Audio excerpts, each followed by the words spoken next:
Assalamualaikum Ustaz. Waalaikumsalam warahmatullahi wabarakatuh. Gimana caranya agar hidup kita tenang? Ya, tenangkan. Gimana caranya agar hidup kita tenang? Tenangkan. Anda kenapa sampai nggak tenang? Nggak tenang itu kan perkaranya bisa karena berbuat maksiat. Ya, orang berbuat maksiat, berbuat salah itu pasti nggak tenang. Atau karena, mohon maaf ya, terlalu banyak terbawa oleh urusan dunia, sehingga kehidupannya dipaksa untuk mengerjakan berbagai aktivitas duniawi yang membuat dia terasa lebih sibuk, capek, lelah, sehingga tidak mendapatkan ketenangan yang dimaksudkan. Jadi kalau terlalu banyak ngejar dunia atau juga berbuat maksiat, maksiat dengan ngejar dunia itu berbeda. Ya, kalau maksiat itu sudah otomatis menyalahi ketentuan Allah. Nggak boleh mencuri, nggak boleh korupsi, nggak boleh berbohong. Makanya ketika melakukan, hatinya menolak. Karena di antara makna fitrah itu dan fungsinya adalah cenderung kepada kebaikan. Jadi ada fitrah dalam jiwa kita, di kolbu kita, itu disebut dengan fitrah taqwa namanya. Ya, Quran surah 91 Asy-Syams ayat 7-10, wa nafsin wa ma sawwaha fa'alhamaha fujuraha wa taqwaha. Nah, jiwa takwa ini yang mendorong kita selalu pada kebaikan. Ya, kejujuran, kesabaran, kemuliaan, dan menolak keburukan-keburukan. Karena itu kalau ada seseorang itu berkata yang tidak benar, dia berdusta, hati kecilnya pasti menolak. Itu nggak benar. Ya. Ada orang mau mencuri, misalnya kan, atau korupsi, misalnya, itu terfikir berbuat yang nggak bagus, hatinya pasti menolak. Ada gejolak dalam dirinya. Nah, itu yang membuat dirinya nggak tenang. Nah, yang kedua, bukan maksiat, tapi terlalu banyak mengejar dunia, sehingga lupa dengan urusan akhirat, lupa dengan ibadah. Ya, dia bekerja formal, benar. Dia nggak menyalahi aturan, dia nggak korupsi, tapi dia berangkat dari gelap, pulang gelap lagi, menempuh perjalanan, kerja lagi, kena kemacetan. Nah, itu potensial akumulasi ini menimbulkan kepenatan, kegelisahan, capek, lelah, sehingga muncul pencarian-pencarian. Nah, itulah dunia. Itulah dunia. Walaupun saat dia mengerjakan itu, dia mengerjakan tidak dalam konteks bermaksiat, tapi karena terlampau lelah mengerjakan itu dan penat, nah, rohnya kan menuntut. Di tubuh kita kan ada 3 bagian. Ya, ada fisik di bagian luar, kemudian ada akal ya di pikiran, yang ketiga itu ada hati, ada jiwa spiritual. Masing-masing harus mendapatkan porsinya. Ya, ini kalau bagian tubuh luarnya aja yang makan, fisiknya yang makan, mengonsumsi, tidur, istirahat.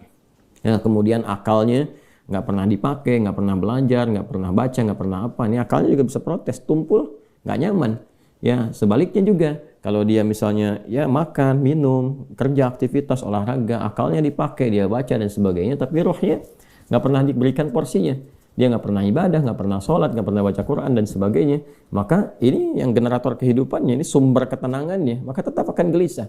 Karena itu ditemukan betapa orang pintar, ya kan, kerja keras dan sebagainya, tapi ya rohnya nggak terisi, banyak yang bunuh diri. Ya, di Jepang terjadi, itu kan. Atau bahkan setidaknya ada orang-orang kaya yang sudah hebat, pinter-pinter, ya di akhir hidupnya apa yang dia kerjakan? Ya cuma datang terapi, nanam kangkung, nanam cabai gitu kan, datangnya ini untuk mencari ketenangan karena rohnya nggak terisi. Maka Islam, alhamdulillah, ya agama yang sangat komplit, memberikan pencerahan sekaligus arahan dan pedoman dalam berkehidupan. Fisiknya dituntun, pikirannya juga dimotivasi untuk terus ditingkatkan, pintar sampai ke level yang tertinggi, dan rohnya diberikan porsinya untuk menunaikan ibadah sehingga mendapatkan asupan-asupan menu bagi rohnya. Makanya di kita kan ada sholat, ada puasa, gitu kan? Nah, kemudian ada baca Quran, itu untuk kebutuhan rohiyah kita, untuk memberikan ketenangan. Lalu fisik dipandu, bagaimana cara makan, bagaimana cara beraktivitas, dari mulai bangun tidur sampai tidur lagi, kan diatur. Ya.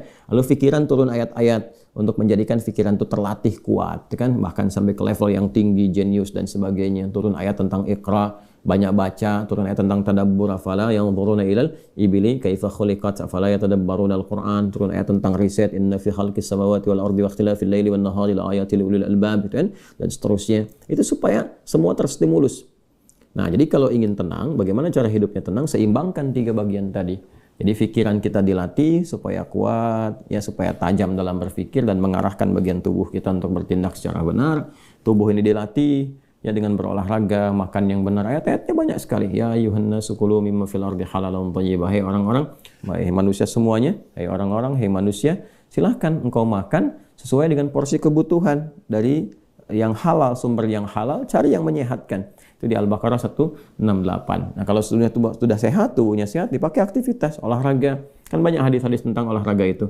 Alimu auladakum bisibahati warrimaya, kata Nabi, ajarkan anak-anakmu olahraga berenang, atau dengan melentar, atau dengan memanah, atau dengan berkuda. Itu contoh-contoh yang real di era Nabi yang kiranya bisa menyehatkan. Atau kita riset misalnya olahraga apa yang kira-kira menyehatkan, ya, yang senafas dengan tadi jenisnya. Jenisnya bisa berbeda setiap zamannya. Di zaman Nabi nggak ditemukan misalnya olahraga futsal, basket, misalkan bola, apalagi jenis-jenis yang sekarang ada banyak atletik dan sebagainya. Tapi kan kita bisa meriset. Oh, ini renang ini apa saja nih manfaat-manfaatnya? Apa nanti olahraga sejenis yang kira-kira yang sama yang bisa dipraktekkan kekinian, atau olahraga yang berbeda tapi manfaatnya sama, melatih otot ini, menyehatkan yang ini, silahkan walaupun jenisnya nggak sama di era Nabi. Era Nabi misalnya dengan memanah, era sekarang misalnya dengan olahraga menembak gitu kan, sah-sah saja silahkan. Yang penting konsentrasinya sama walaupun dengan alat atau perangkat yang berbeda. Ya, nanti kalau ingin dilatih lagi dengan panahan ya nggak ada masalah.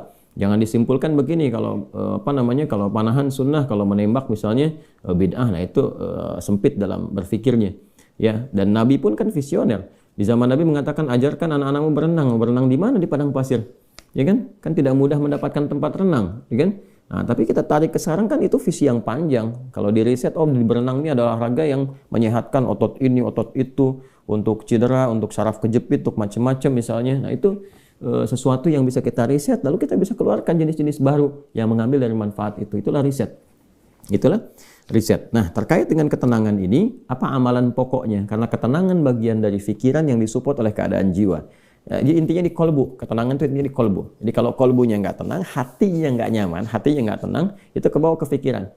Makanya orang-orang yang kena penyakit hati, sekalipun dia sehat tubuhnya, ya jenius otaknya, tapi kena penyakit hati. Dia kena penyakit iri. Ya, iri kan iri hati. Saya belum pernah dengar iri akal, iri pikiran, ya, atau iri mata, ya, iri kaki, iri tangan, nggak ada. Yang ada iri hati. Ya, dengki misalnya, ria, itu penyakit hati semua. Makanya orang dengki, orang hasad itu pasti hidupnya nggak tenang. Ya, orang berilmu, tapi dia kena penyakit hati, iri kepada orang berilmu yang lain, itu nggak tenang hidupnya. Ya kan? Orang kaya, tapi dia pendengki, kaya terhadap dirinya sendiri, ya, dan dia dengki dengan kekayaan orang lain, itu nggak akan tenang. Dia terus pikirin bagaimana melampaui orang itu, bagaimana supaya dia celaka dan sebagainya. Itu yang sangat berbahaya. Maka untuk menenangkan diri itu, amalan-amalannya tidak ada yang lain kecuali meningkatkan ibadah, meningkatkan amal soleh, meningkatkan ketaatan. Semua jenis amal soleh itu di Quran disebut dengan zikir. Disebut dengan apa? Zikir. Salat misalnya namanya zikir di Quran. Disebutkan dengan zikir. Quran surah ke-20 Taha di ayat ke-14. Innani anallahu la ilaha illa ana fa'budni wa aqimis salata li dzikri. Sayalah Allah, kata Allah, tidak ada Tuhan yang layak dipertuhankan dan disembah kecuali saya. Ya, kemudian kata Allah, fa'budni, maka setelah engkau bertuhan kepada saya, kata Allah, sembahlah saya. Nah, ini kalimat yang paling jelas sekali, nggak ada ambigu, terang, menyebabkan kita memahami bahwa ini kebenaran risalah Islam dari aspek ketuhanan. Ya, silakan Anda komparasikan. Ya, saya sejauh ini saya mengkomparasikan, melihat, membandingkan, saya tidak menemukan kecuali di Islam yang di dalam kitab suci mengatakan langsung Tuhannya langsung, ya, yang berkata saya Allah, kata Allah itu kan, ya, tidak ada Tuhan selain saya. Itu tegas sekali. Ya, menyebutkan saya Allah, nggak ada Tuhan selain saya, sembah saya. Dan biasanya kalau ada kalimat atau informasi yang pede jelas disampaikan, itu menunjukkan kekuatan dan kebenaran.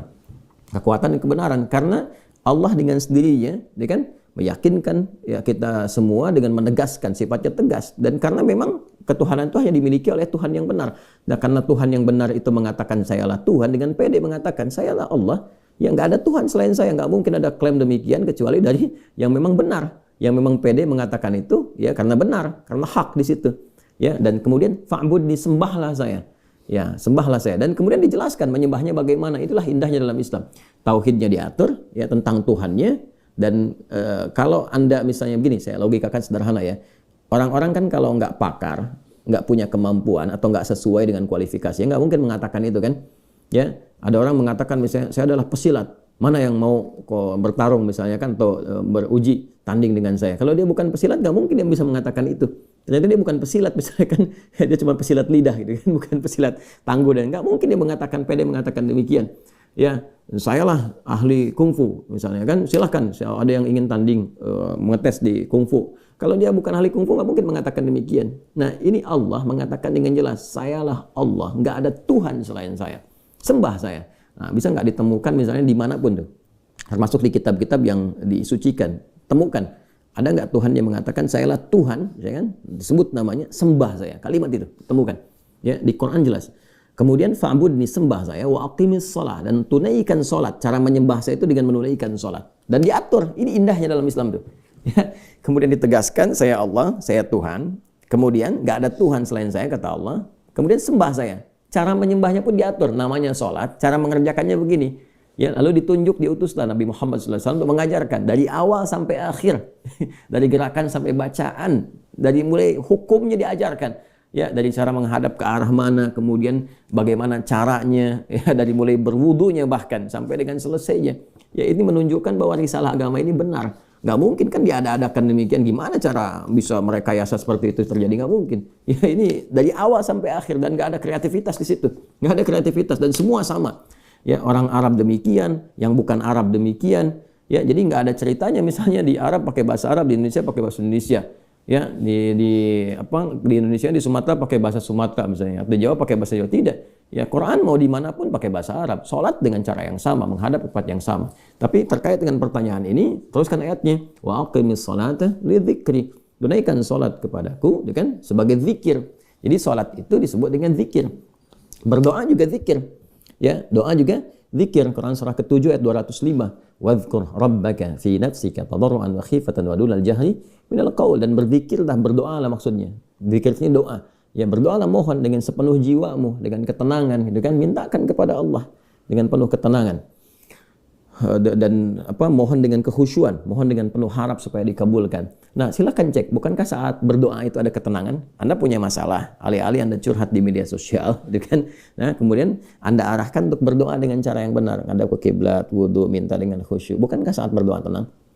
Ya kan? Bukankah saat sholat itu Anda lebih tenang? Ya kan? Bukankah saat Anda baca Quran lebih tenang? Nah, baca Quran itu disebut dengan zikir, karena Qurannya disebut zikir. Quran surah ke-15 ayat 9. Inna nahnu nazzalna dzikra wa inna lahu lahafidhun. Kami telah turunkan Al-Quran sebagai zikir. Nah, Anda itu kalau baca Quran kan lebih tenang. Apalagi kadang terjadi begini, sedang punya masalah, terus kita buka mushaf, random acak tuh dibuka begini, tiba-tiba ayatnya sesuai dengan masalah kita. Gitu. Nah, baru baca aja udah tenang keadaan jiwanya. Ya, udah menyebut nama Allah baru bismillahirrahmanirrahim, sudah tenang.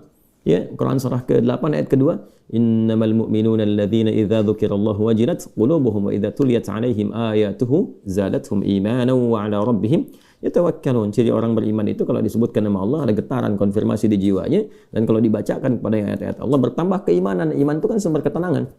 Ya, makanya iman itu berasal dari kata al-aman, ulaika lahumul amnu, kan? Ya, alladzina amanu wa lam yalbisu imanahum bidzulmin, ya ulaika lahumul amnu, orang-orang beriman itu kata Al-Qur'an, dan kalau imannya benar, maka akan mendapatkan ketenangan dalam jiwanya.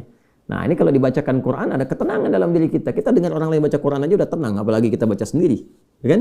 Apalagi misalnya zikir, ya, zikir. Pasca salat kita berzikir, kan, amalannya disebut zikir, itu membuat kita tenang. Subhanallah, alhamdulillah, Allahumma antas salam, istighfar. Quran surah ke-4 An-Nisa ayat 103. فَإِذَا قَضَيْتُمُ الصَّلَاةَ فَاذْكُرُوا اللَّهَ قِيَامًا وَقُعُودًا وَعَلَى جُنُوبِكُمْ.